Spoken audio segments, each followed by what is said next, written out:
कभी आप ब्रह्म मुहूर्त में जगे हैं? जगकर देखिए, संध्या होने के पश्चात जब रात्रि का अंधकार सारे संसार को धीरे धीरे अपने अंधकार में निगलने लगता है, तो यही अंधकार ब्रह्म मुहूर्त में भोर होने से ठीक पूर्व तनिक अधिक काला हो जाता है। कुछ समझे? हमारा जीवन भी कुछ ऐसा ही होता है। जब हमारे जीवन की समस्याएं अपने अंत पर होती है, तो यही समस्याएं एक भीषण रूप लेकर हमारे समक्ष प्रस्तुत हो जाती है और ऐसे परिस्थिति में अधिकतर लोग हार मान जाते हैं, भय खा जाते हैं। परंतु यदि आप हार न माने, भय न खाएं, दृढ़ रहें, निरंतर आगे बढ़ते रहें, तो प्रकाश के रूप में हमारा स्वागत करने के लिए सूर्य उदय सदा हमारे समक्ष प्रस्तुत रहेगा। आपने बरगद के वृक्ष को देखा है? जितना विशाल उतना दृढ़।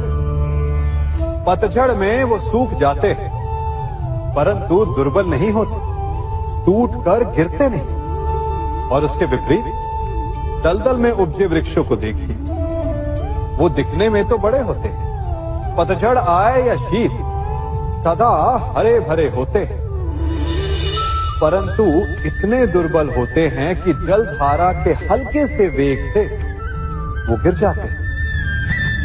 परंतु ऐसा क्यों होता है? कारण है जड़ें।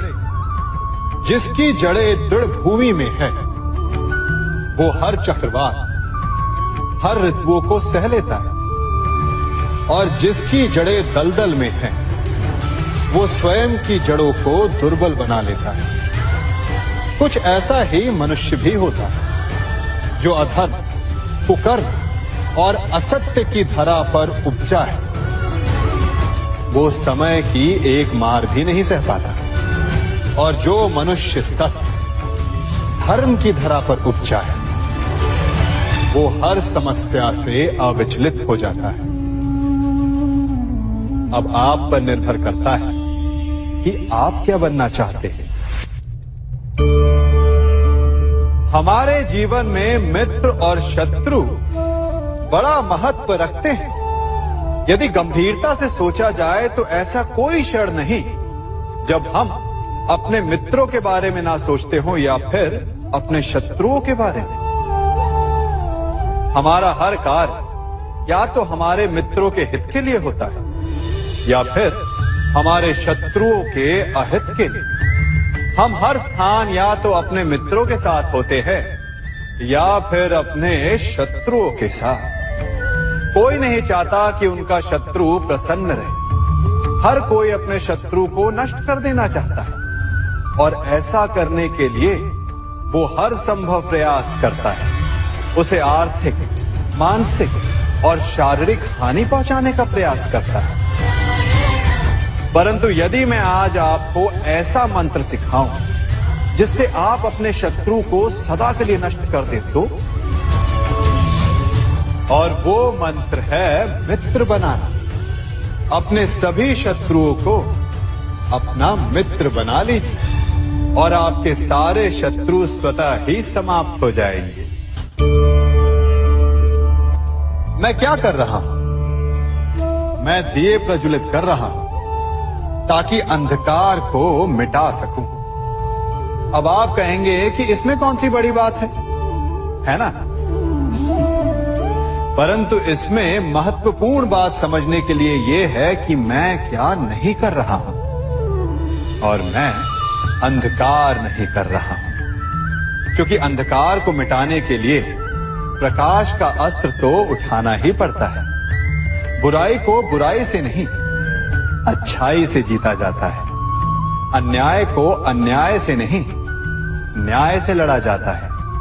क्रोध को क्रोध से नहीं, क्षमा का साथ लेना होता है। ठीक उसी प्रकार एक लोहा लोहे को काटता है, परंतु एक ठंडा लोहा ही गर्म लोहे को काट सकता है। इसलिए यदि आपको अपने जीवन में विजयी होना है, तो अपने शस्त्रों को, अपने अस्त्रों को सोच समझ कर उठाइए, क्योंकि एक अनुचित सोच परिणाम पर भारी प्रभाव डाल सकती है।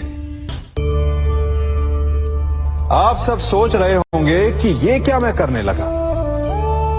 मैं इस पौधे को जड़ से उखाड़ रहा हूं। आश्चर्य हो रहा है ना कि एक पौधे को उखाड़ना या काटना ना केवल एक अपराध है अपितु पाप भी है। तो फिर मुझे ऐसा करने की क्या आवश्यकता पड़ गई? क्योंकि कई बार विनाश ही सृजन तक पहुंचाता है। यदि नया भवन बनाना हो तो पुराने भवन को गिराना पड़ता है। व्यवस्था को परिवर्तित करने के लिए क्रांति लानी पड़ती है। और उसी प्रकार यदि किसी वृक्ष या किसी पौधे की जड़ों में घुन लग जाए या उसका मूल सड़ जाए तो उसे जड़ से उखाड़ देना ही श्रेयस्कर होता है, ताकि उस स्थल पर नए पौधे उपज सके। युद्ध करना पर्याय नहीं, परंतु कभी कभी शांति के लिए युद्ध करना आवश्यक हो जाता है। संसार में सबसे श्रेष्ठ क्या है?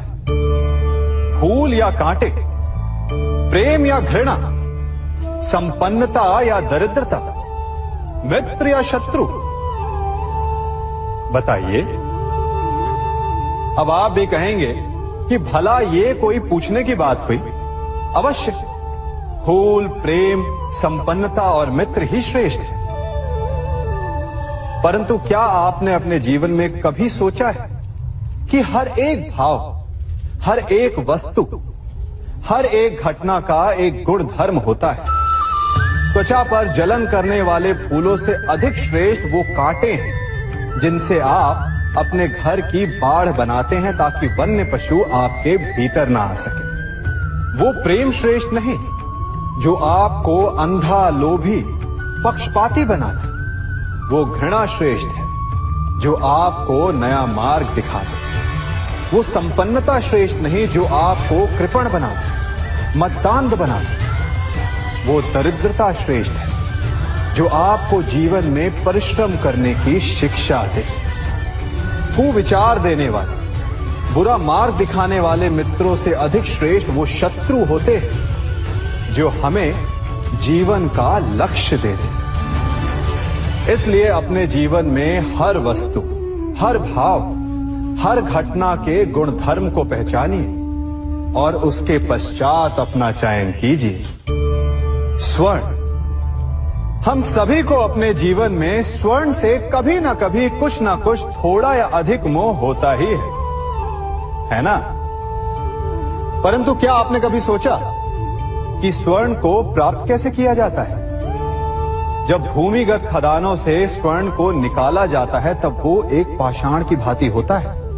ऐसा पाषाण जिससे आप किसी को भी मार सकते हैं, परंतु उसे आभूषण के रूप में स्वयं के शरीर पर धारण नहीं कर सकते। यदि उसे आभूषण बनाना है तो उसे लंबी यात्राएं करनी होती है। उस पाषाण को पिघलना होता है। सुनार के हथौड़ी की अनेकों चोटें खानी पड़ती है। फिर काट छाट और उसके पश्चात जाकर वो ऐसा आभूषण बनता है जो हमें वर्षों तक, सदियों तक लुभाता रहता है।